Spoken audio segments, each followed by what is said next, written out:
გამარჯობა ეთერშია დღის ამბები 2 საათზე, რომელსაც თეოპირველის გუნდთან ერთად მე ჟურნალისტი ანა ახავაია წარმოგიდგენთ. დაზარალებული ჩვენ ვართ, პირადად მე. 5 დღიანი დუმილის შემდეგ პრემიერმა როგორც იქნა ნოდარ მელაძის შაბათში გასაჯაროებულ სკანდალურ აუდიო ჩანაწერებზე, რომელიც სავარაუდო დანაშაულის ნიშნებს შეიცავს, პირველი კომენტარი გააკეთა.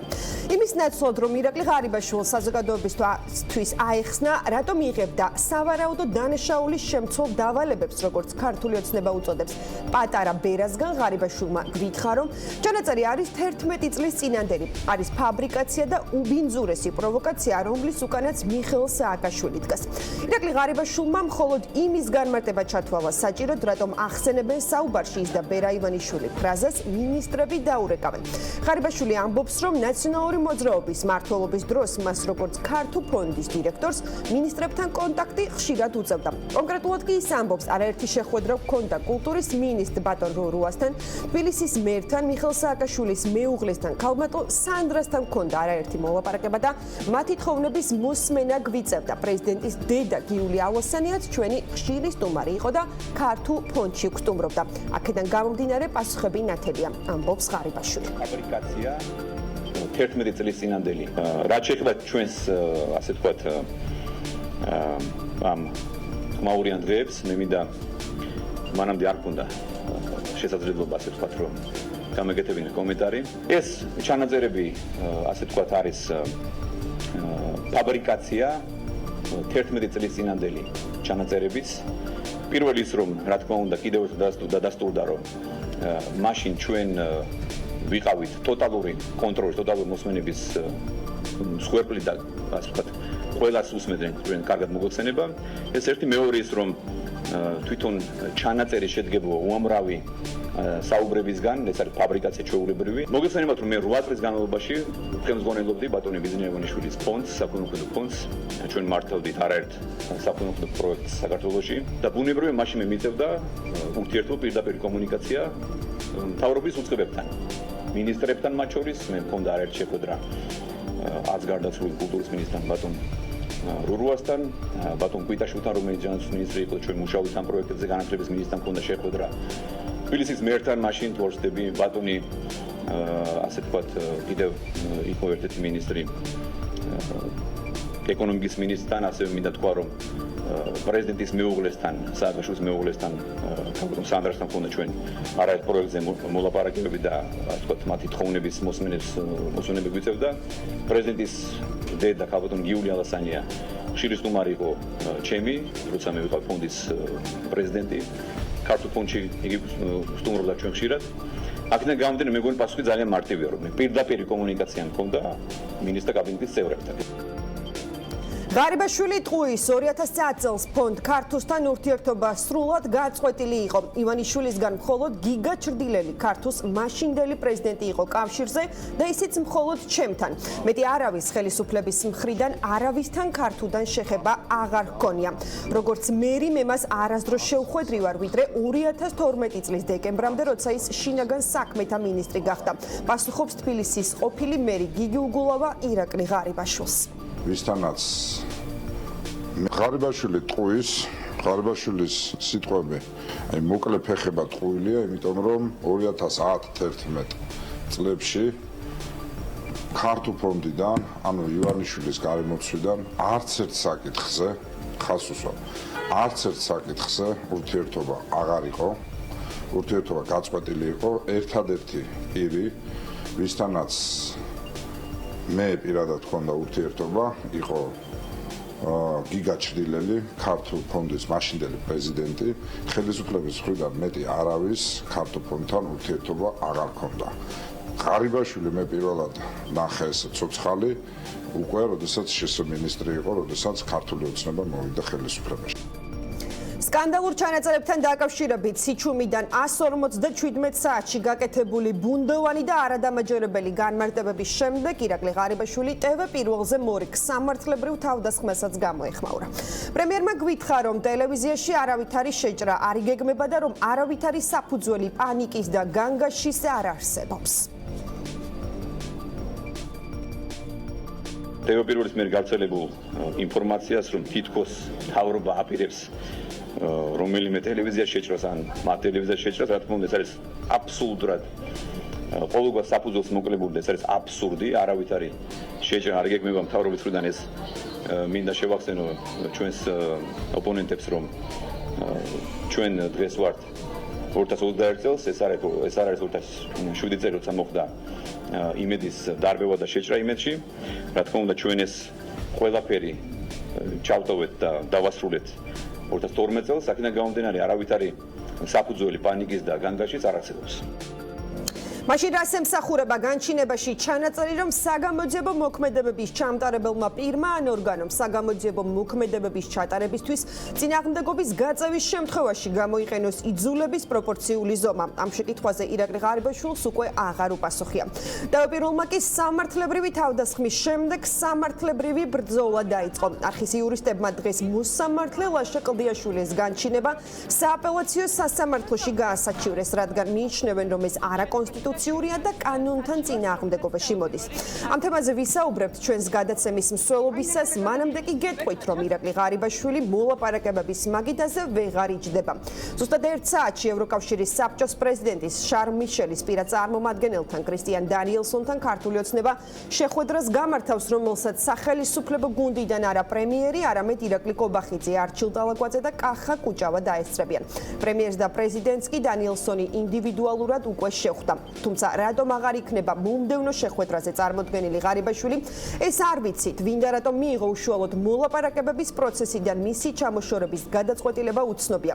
ოპოზიციის დიდი ნაწილი კი სკანდალური ჩანაწერების გავრცელების პირველივე დღიდან ამბობდა, რომ სავარაუდო დამნაშავესთან დიალოგი წარმოუდგენელია. ხელისუფლების წარმომადგენლებთან შეხვედრის შემდეგ ევროპული საბჭოს პრეზიდენტის წარმომადგენელი ოპოზიციონერ ლიდერებსაც შეხვდება. მანამდე კი მედიისთვის გამართულ პრესკონფერენციაზე კრისტიან დანიელსონმა აღნიშნა, რომ დროამხარეებმა ყველა ძალა იხმარონ პოლიტიკური ჩიხიდან გამოსასვლად. რა მოლოდინები აქვთ ოპოზიციაში და როგორ პასუხობენ ყოფილი ხელისუფლების წარმომადგენლები პრემიერის დღევანდელ განცხადებას? ამაზე ვისაუბრებთ დღეს გადაცემაში, მაგრამ მანამდე მე მინდა რომ მაყურებელს წავუკითხო ამერიკის საელჩოს განცხადება ტევ პირველის საკითხთან დაკავშირებით. ამ განცხადებაში წერია, რომ ჩვენ ყურადღებით ვაკვირდებით ტელეკომპანია პირველის გარშემო განვითარებულ მოვლენებს, კერძოდ სამართალდამცავებსა და მედიის წარმომადგენლებს შორის ურთიერთობას. ამ გამოძიების ჩატარებისას პრიორიტეტად უნდა დარჩეს კანონის უზენაესობის დაბალანსებული მიუკერძოებელი გამოყენება და მედიის თავისუფლების ფუნდამენტური პრინციპი, ჟურნალისტის უფლება დაიცვან თავიანთი წყაროები. საიდუმლო ჩანაწერები ისევე როგორც დაშინება ან დევნა არის უკანონო და დასაგმობიდან გამოძიებული უნდა იყოს კანონის შესაბამისად. ჩვენ მოვუწოდებთ ყველა ჩართულ მხარეს პროფესიონალურად და თავშეკავებით მიუდგნენ ამ სიტუაციას.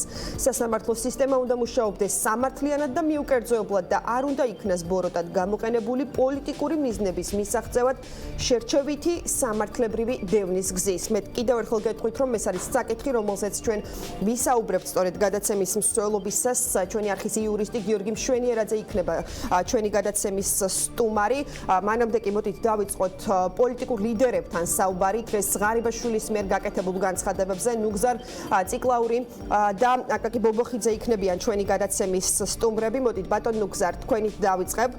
პირველ რიგში მაინტერესებს თქვენ როგორც ყოფილი ხელისუფლების წარმომადგენლებს რომ მომიყვეთ, როდესაც ხელისუფლებაში იყავით, რა კომუნიკაცია ჰქონდათ ირაკლი ღარიბაშვილთან, რას ნიშნავდა დღეს მისი განცხადება, ერთგვარი თავის გამართლება იმ საკითხთან დაკავშირებით, რომ აი მინისტრები დაურეკავენო მისი განმარტებით ეს ნიშნავდა იმას, რომ ყოფილი ხელისუფლების წარმომადგენლებთან ჰქონდა მას კომუნიკაცია. მან ჩამოთვალა თბილისის მერი, კულტურის ყოფილი მინისტრი სანდრა რულოვსი, ახსენა მიხეილ სააკაშვილის დედა და ასე შემდეგ. რა შეგიძლიათ თქვენ უპასუხოთ ღარიბაშვილს, რამდენად რეალურია მისი ეს ინფორმაცია? მე პირადად მასთან არასოდეს კომუნიკაცია არ მქონია, მაგრამ ნიკარაგუასგან გამიგია, რომ გარკვეულ შემთხვევებში მას ჰქონდა კომუნიკაცია, მაგრამ ამავე დროს მე ისიც კარგად მახსოვს, რომ ნიკარაგუას უთქვამთ ჩემს, რომ ბოლო 2 წლის განმავლობაში ეს ურთიერთობები აღარ არსებობდა და იყო რაღაც სხვა ტიპის ურთიერთობები.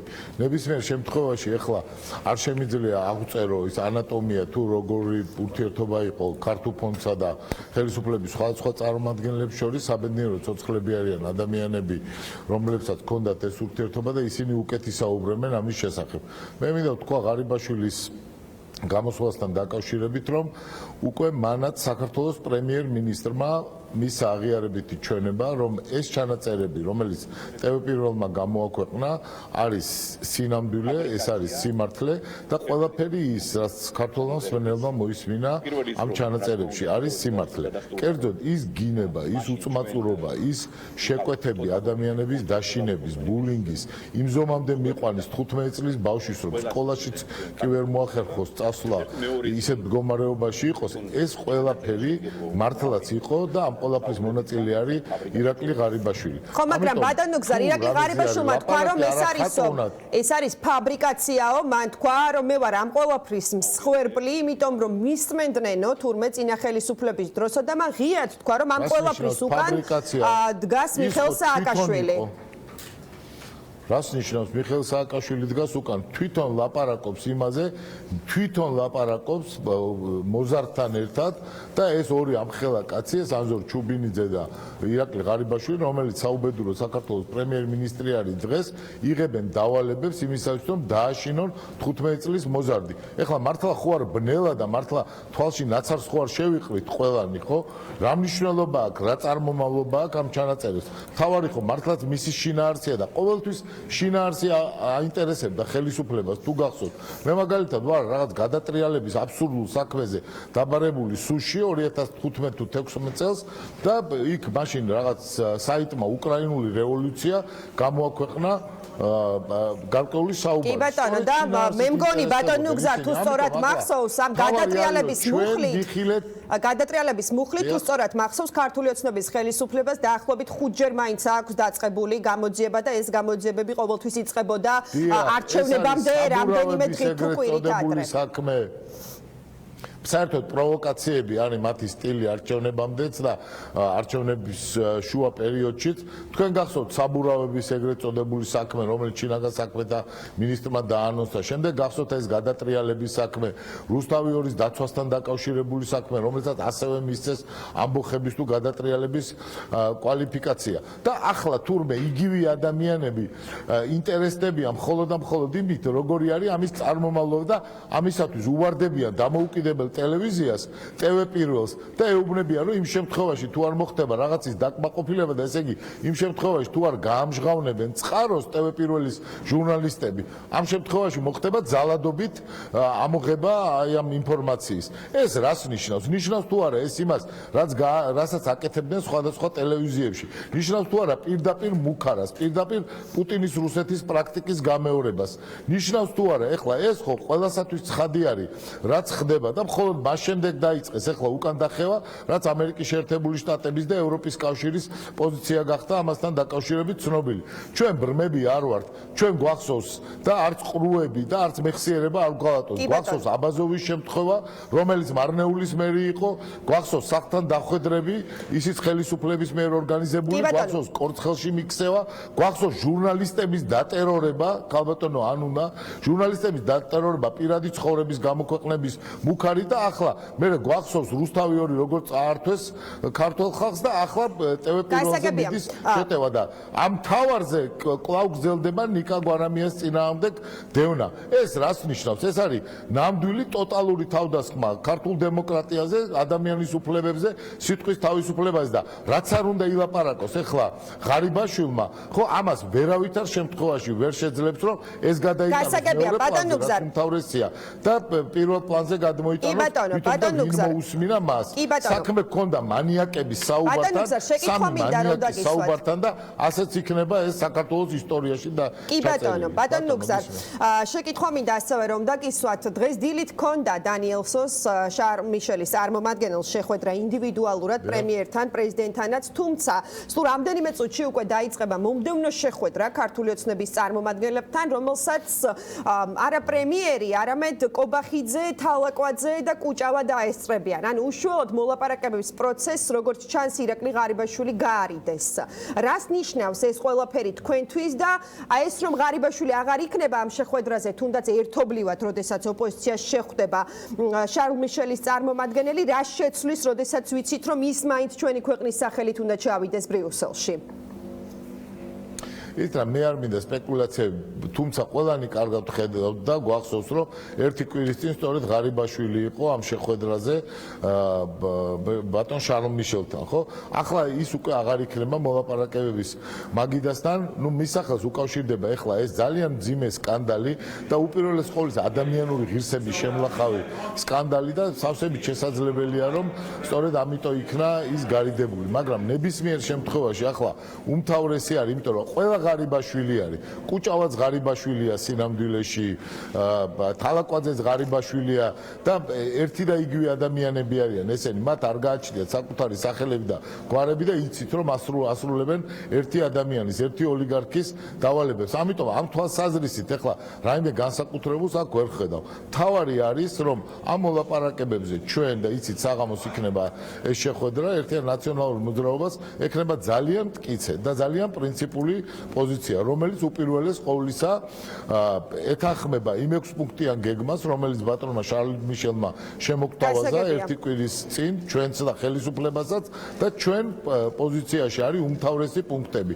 ეს არის ნიკა მელიას და პოლიტიკური პატიმრების გათავისუფლება. მელიასთან დაკავშირებითაც თქვა ირაკლი ღარიბაშვილმა, რომ მას დღესაც შეუძლია დატოვოს სასჯელ აღსრულების დაწესებულება თუ მისი ოჯახი ან მისი თანაპარტიელები გირაოს გადაიხდიან.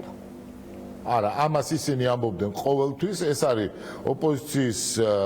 ოპოზიციური პოლიტიკური ფიგურების დამცირების მცდელობა, გატეხვის მცდელობა, ერთიანი ნაციონალური მოძრაობის გატეხვის მცდელობა, რასაც ვერავითარ შემთხვევაში ვერც ღარიბაშვილი და ვერც მისი ბატონები ვერ მოესწრებიან. არ იქნება გადახდილი, ხოლო ნიკა მელია იქნება გათავისუფლებული და ამის შემდეგ ჩვენი უმთავრესი მოთხოვნა იქნება ვადამდელი არჩევნები. მე ხშირად ვამბობ ბევრ ეთერში, არ არის სამართალი, არ იქნება მშვიდობა. თუ ყველას ვინც არის ჩართული ახლა ამ მოლაპარაკებებში უნდა რომ დამყარდეს მშვიდობა ქვეყანაში და პოლიტიკური სტაბილურობა, არ იქნება მშვიდობა, როგორ უნდა გავიგოთ ბატონ დუგზა, მაშინ ესეც რომ დავაკონკრეტოთ და დააგემ მშვიდობებით. რას ნიშნავს არ იქნება მშვიდობა? არ იქნება მშვიდობა ნიშნავს, რომ არ იქნება პოლიტიკური სტაბილურობა, ჩვენ არ შევალთ პარლამენტში, პარლამენტი დარჩება ერთპარტიული და დავიწყებთ ფართო ტოტალური წინააღმდეგობის მოძრაობას ამ მოძალადე ხელისუფლების წინააღმდეგ.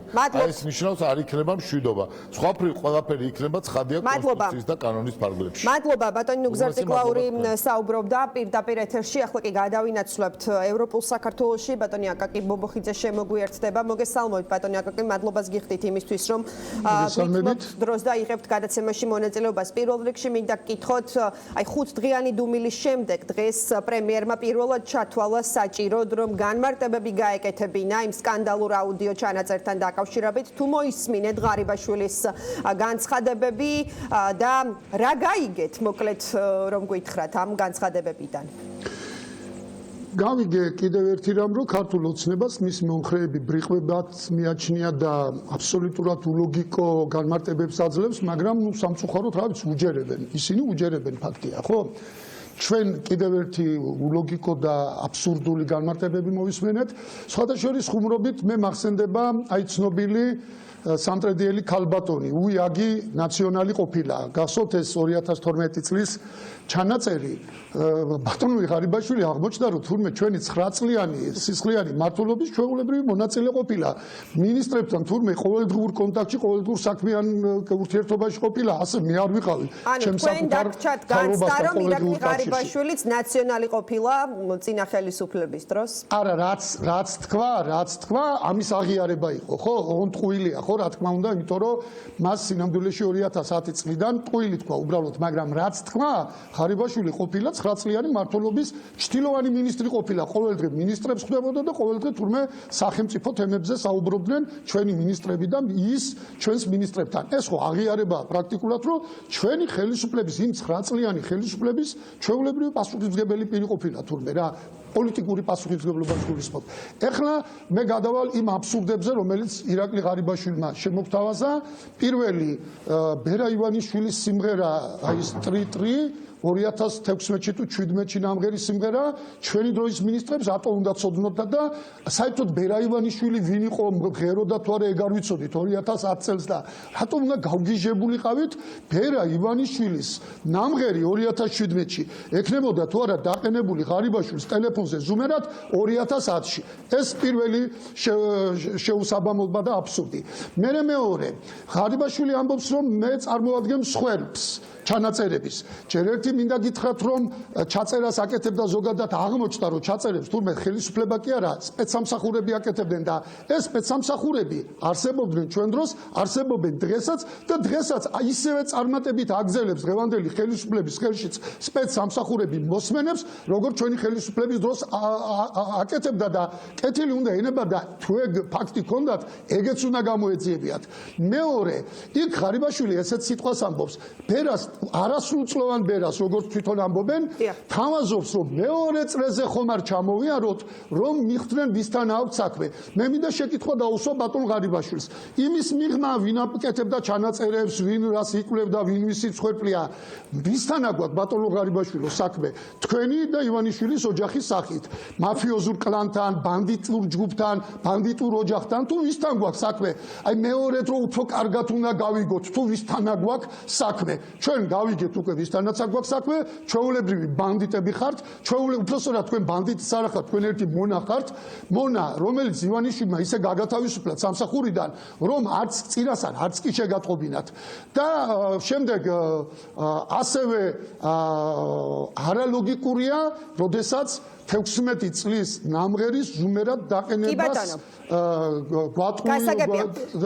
თავაზობს 2010 წელს და ბოლოს ვამთავრებ აი თქვენს ტელევიზიასთან დაკავშირებით ამბობს რომ ტყუილად ღელავთ არავინ შემოჭრას არ აპირებს და სასამართლო გადაწყვეტილება მიიღო ერთი თვის წინ ხო გვიმტკიცებდნენ რომ რიკა მელიას დაკავება არ გვინდა შეჭრა არ გვინდა მაგრამ რა ვქნათ სასამართლო გადაწყვეტილება ხო უნდა აღვასრულოთო ეხლა რას აპირებენ სასამართლო გადაწყვეტილების აღსრულებას არ აპირებენ ანუ იმ მასალების ამოღებას არ აპირებენ თან ამოღება იძულების წესით არის თორე ნებით თუ თქვენ აპირებდით არც დაუსვიათ ხო ეგ შეკითხვა ხომ არ აპირებდით ნებით რაიმე მასალის მიწოდებას იმიტომ რომ მაშინ სასამართლო განჩინება არ იქნებოდა საჭირო ანუ ერთი თვის წინანდელი პოზიცია მათი რომ რა ვქნათ ძალიანაც რომ არ გვინდოდეს ნიკა მელიას დაკავება სასამართლოს გადაწყვეტილება უნდა აღვასრულოთო ეხლა პირიქით იძახიან რომ მიუხედავად იმისა რომ არსებობს სასამართლო გადაწყვეტილება ამოღებაზე ამოღების მიმართ თანხმობის მიცემასთან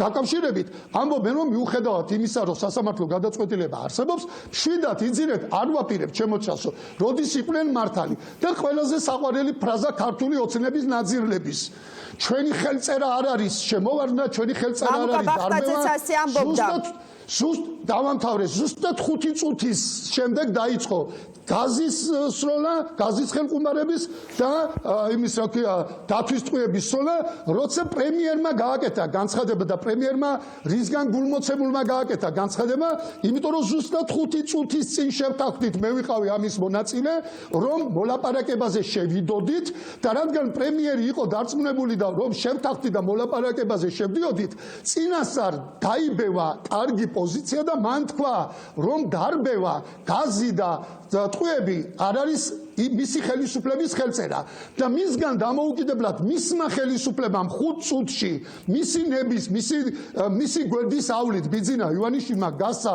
ბრძანება და სწორედ ამას ემსახურებ ეგ სასამართლო განჩინებაც მათ იმაზე მეტად რაც ღარიბაშვილის ნაკლებად აწუხებს მინდა გითხრათ ბიძინა ივანიშვილის და ღარიბაშვილის დაზიანება რაც უფრო დაზიანებული მონები ეყოლება მით უფრო თამამია სინამდვილეში აწუხებს სწორედ აი ის თქვენი გაკეთებული განცხადება, რომ 20 ივნისის SMS მიმოწერები და ხმოვანი voice message-ები იქნება გასაჯაროებული და გამოჩნდება ვინ მოახდინა იმ დღეს რეალურად სახელმწიფო გადატრიალება და სახელმწიფო გადატრიალება არაუფლება მოსილი პირი იძლევა ბრძანებებს და სახელმწიფო ზალოვანი უწყებები ემორჩილებიან. ძალიან დიდი მადლობა.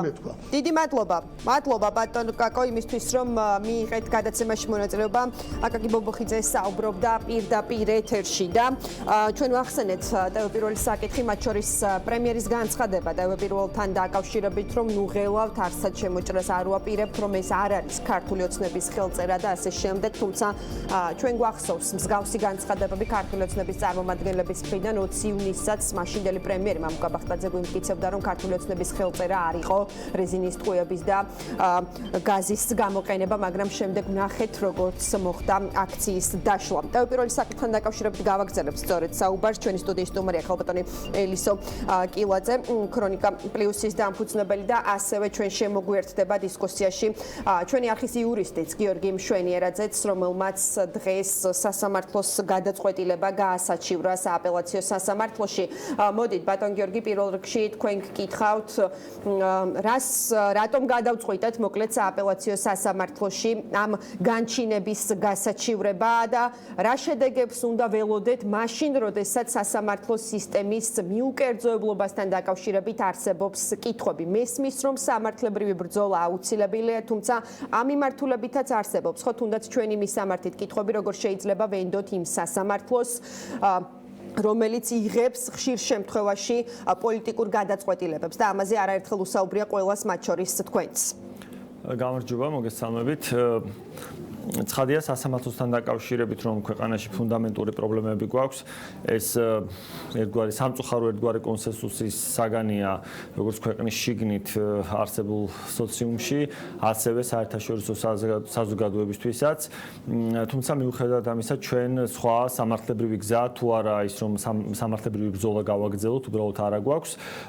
განჩინება, რომელიც საქართველოს სახელით მიღებული აქვს მოსამართლე ლაშაკ-დიაშვილს და რომელიც ცალსახად კანონსაწინააღმდეგოა საკუთარი შინაარსით, შეიძლება გაუქმდეს მხოლოდ ზემდგომი სასამართლოს გადაწყვეტილებით. ამიტომ ჩვენ რაც შეიძლება მოკლე ვადებში შევადგინეთ და მოამზადეთ სააპელაციო სასამართლოსთვის საჩივარი, სადაც დეტალურად ავწერეთ თუ რატომ არის უკანონო ლაშაკ-დიაშვილის მიერ მიღებული გადაწყვეტილება და ვთხოვთ სააპელაციო სასამართლოს სწორედ ამ არგუმენტებზე დაყრდნობით იმსჯელოს პირველ რიგში და შემდგომ ძალადაკარგულად გაუქმებულად გამოაცხადოს აღნიშნული უკანონო გადაწყვეტილება. ვერ გაძლევს ტელევიზია, არ არის სწორი ტელევიზია ერთი თვის მანძილზე იმყოფებოდეს მოლოდინში, მიუხედავად პოლიტიკოსების და პროკურატურის მიერ გაკეთებული განცხადებისა, რომ არანაირი შემოსვლა არ იქნება ტელევიზიაში, მაინც არ არის სწორი, რომ ტელევიზია ამ მოლოდინით ცხოვრობდეს ერთი თვის მანძილზე, როდის მოვა მის კართან და მოაკაკუნებს რომელიმე გამომძებელი. კითხოთ, ბატონ გიორგი, რამდენად იძლევა სიმშვიდის საფუძველს ქართული ოცნების წარმომადგენლების განცხადებები, როდესაც არსებობს სასამართლოს განჩინება. ხო, დღეს პრემიერიც გვეუბნებოდა, რომ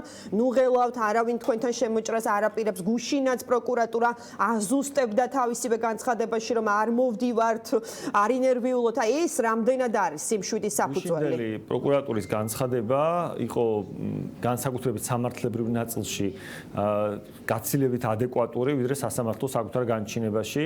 ეს რაღაც სიმპტომატურიც არის, რომ სასამართლო კიდევ უფრო მძიმე მდგომარეობაში გვაქვს, შეიძლება ვთქვათ, ვიდრე თავად პროკურატურა. რაც შეეხება პრემიერ-მინისტრის განცხადებას, საერთოდ რაშვაშია პრემიერ-მინისტრი თუ ესე შევხედავთ საკითხს, ის როგორ მიიღებს გადაწყვეტილებას პროკურატურის ნაცვლად, როდის მოვა ან არ წავა, ეს ვთქვათ ფორმალური კითხვა რო დავსვათ, ეს კითხვა ესეთი იქნებოდა, თუმცა ჩვენ კარგად გვესმის, რომ ფაქტობრივად პროკურატურა არის პოლიტიკური ხელისუფლების ნაწილი საქართველოში და მის მიერ მიღებული გადაწყვეტილებები, ეს არის გამოძიების დაწყებასთან თუ არ დაწყებასთან, კონჩხეკის ჩატარებასთან თუ არ ჩატარებასთან, მის დაკავებასთან თუ არ დაკავებასთან, სწორედ პოლიტიკური დაკვეთის პირობებში მიიღება. ამიტომ ჩვენ შეიძლება ვთქვათ, რომ გარკვეულად დამაიმედებელია ის განცხადებები, რომელიც მოვისმინეთ პოლიტიკოსების მხრიდან ან პროკურატურის მხრიდან, მაგრამ არასაკმარისი იმისთვის, რომ ჩვენ უსაფრთხოდ ვიგრძნოთ თავი. ტვ-პირველმა სამართლებრივად უსაფრთხოდ შეიძლება იგრძნოს თავი მხოლოდ მაშინ, როდესაც ეს უკანონო განჩინება იქნება გაუქმებული. და რაც შეეხება აღსრულების ან მოქმედების ნაწილს, ბატონ გიორგი, ესეც რომ განმარტოთ, მას შემდეგ რაც გაიცა ეს სასამართლოს განჩინება, რა ვადები არსებობს იმისთვის, რომ საგამოძიებო მოქმედებები დაიწყოს? განჩინებაში მითითებულია და ეს კანონის მოთხოვნაც არის, რომ 30 დღის ვადაში აქვს მას მოქმედების ძალა. შესაბამისად 30 დღეში თუ განჩინება ვერ აღსრულდება, ის მოგვიანებითაც ვეღარ აღსრულდება, ძალას დაკარგავს. თუმცა აქ საინტერესოა ის, რომ არა პროკურატურის მხრიდან ამ განჩინების გადმოგზავნა წელობითი სახით და მიმართვის გაკეთება ტელეკომპანია პირველზე, თავად განჩინებაში არსად არ წერია, რომ ტელეკომპანია პირველი არის ვალდებული შეასრულოს განჩინებაში მოცემული, ესე ვთქვათ, დავალება ანუ ამოღებისთვის საშუალება მიცეს პროკურატურას, ან ის რომელ შენობაში და არ ჩანს მასში ასევე თუ რომელი შენობიდან, რომელი კონკრეტული უძრავნითიდან ან მოძრავნითიდან უნდა განხორციელდეს ამოღება. ეს ცალსახა დარღვევაა კანონმდებლობის და ამის საწინააღმდეგოდ არის ეს განჩინება მიღებული. ჩვენ ამაზე გუშინავ საუბრობდით. ესე რომ ერთადერთი რის გამოც ჩვენ მივიჩნევთ, რომ ეს განჩინება მიემართება ტელეკომპანია პირველს, არის სწორედ პროკურატურის მიერ გამოგზავნილი წერილი, რომ სწორედ მათგან შევიტყვეთ და მათგან მივხვდით, რომ ადრესატები ამ განჩინების უნდა იყოს სავარაუდოდ ტელეკომპანია პირველი. გასაგებია. დიდი მადლობა. მადლობა გიორგი მშვენიერაძე საუბრობდა პირდაპირ ეთერში. ახლა კი ვბრუნდებით სტუდიაში ქალბატონ ელისო კილაძესთან. მოგესალმებით ქალბატონ ელისო, მადლობა იმისთვის, რომ გვითმობთ დროს და იღებთ გადაცემაში მონაწილეობას. პირველი კითხვა მექნება ზოგადად ტევ პირველის საკითხთან დაკავშირებით. თქვენ ისაუბრეთ გუშინაც ვრცლად, თუმცა აი თქვენი შეფასებით იძლევა თუ არა სიმშვიდის საფუძველს ქართული ეთნების გაკეთებულიდან? არც არ ნიშნავს სამართლებრივად, არც პრემიერ-მინისტრ ღარიბაშვილის განმარტება, არც პროკურატურის და თვით საქალაქო სასამართლოს განცხადებაც კი დაზუსტება, რომელიც მოსამართლის განჩინებას მოაყოლა. სამართლებრივად გვაქვს შემდეგი მოცემულობა 30 დღის განმავლობაში ნებისმიერ დროს, ნებისმიერ ადგილას შეიძლება მიადგან კიბე, რაც ჩვენ ერთხელ უკვე ვნახეთ, ან ჩვეულებრივ ცენტრალურ შესასვლელთან მოვიდნენ პროკურატურის წარმომადგენლებთან ერთად გაუმძიებლები და მოითხოვონ ჩხრეკის ჩატარება, არა მარტო ჩხრეკის ჩატარება, არამედ ელექტრომატარებლების დათვალიერება და ამოღება და თუ წინააღმდეგობას გაუწევენ მათ, მაშინ ამას შეიძლება პროპორციული ძალის გამოყენებაც მოყვეს. ეს წერია იმ განჩინებაში, რომელიც გუშინ წიროცა მიიღეს 30 დღის განმავლობაში არის ვადაში, არის ძალაში. რა თქვა პრემიერმა ღარიბაშვილმა, ეს საერთოდ არ არის საინტერესო, იმიტომ რომ პრემიერები ამ ქვეყანაში ვერ წყვეტენ როგორ იმოქმედებს მაგალითად პროკურატურა და პროკურატურა საერთოდ გასულია პრემიერ-მინისტრების გავლენის სფეროდან და ის პირდაპირ ბიძინა ივანიშვილს ემორჩილება, ჩვენ ეს ძალიან კარგად ვიცით, ასე გვარწმუნებდნენ 20 ივნისაც და ასე იყო შემდგომაც პრემიერები ამბობდნენ ერთს და ძალოვნები მოქმედებდნენ სხვაგვარად. ამიტომ ეს არის გამორიცხული, რომ სიმშვიდის საფუძველი არ არსებობს. რაც შეეხება ჩანაწერებს, აქ კიდევ უფრო კომიკურ სიტუაციასთან გვაქვს საქმე, ჩვენ გავიღვიძეთ ერთ მშვენიერ დღეს ყველამ კომიკურ დიქტატურაში. ხალხო, წარმოიდგინეთ, ახლა მოდით ქრონოლოგიურად ძალიან მარტივად და თანმიმდევრულად შევეცდები ახსნა. გამოქვეყნდა შაბათის ეთერში ჩანაწერები. მთელი პარტ-აქტივი ჩანაწერების ანონსის გასვლის შემდეგ დაირაზმა და თქვა, რომ ეს არის მონტაჟი, ეს არის სიტყვების კომპილაცია, ეს არის სააკაშვილის დროინდელი 2010 წლის ჩანაწერი და ასე შემდეგ. ვისმენდით ამას. გავიდა ეთერში ჩანაწერი. ჩანაწერის შემდეგ დაიწყო საუბარი, რომ აი ეს გააკეთა სააკაშვილმა, თუმცა იქვე, როდესაც სრულად მოისმინეს ეს ვერსიები, აღმოჩნდა, რომ ეს მთლად 2010 წლის ჩანაწერი არ არის. შემდეგ იყო განმარტებები, რომ 13-14 წლის მოზარდ ბერას უსმენდნენ და აღმოჩნდა, რომ თუნდაც 2010-ან 11 წელს იყოს ეს ჩანაწერი შესრულებული, ბერა იყო მაშინ 16-ან 17 წლის და ვერც ერთ შემთხვევაში ვერ იქნებოდა 13 და 14 წლის. ამის შემდეგ ერთ მშვენიერ დღეს ერთმა პიარშიკმა და როგორც მე ვიცი, ეს არის ლაშა ნაცვლიშვილი და იმ ჯგუფმა პოზიტივის გადაწყვეტა, რომ უნდა გააправონ ეს ყველაფერი, გაათეთრონ და არ უარყონ.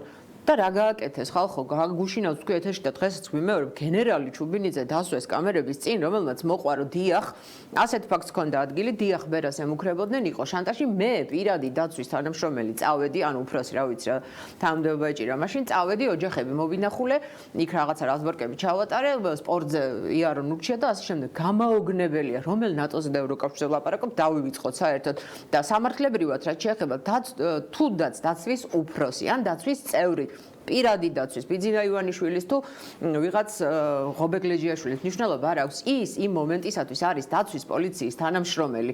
არ არის დამოუკიდებელი ფიგურა და კერძო პირი. დაცვის პოლიციის თანამშრომელი ოფიციალურად და მას აქვს კანონით მინიჭებული ვალდებულებები და ეს არ არის ოჯახებში სიარულს.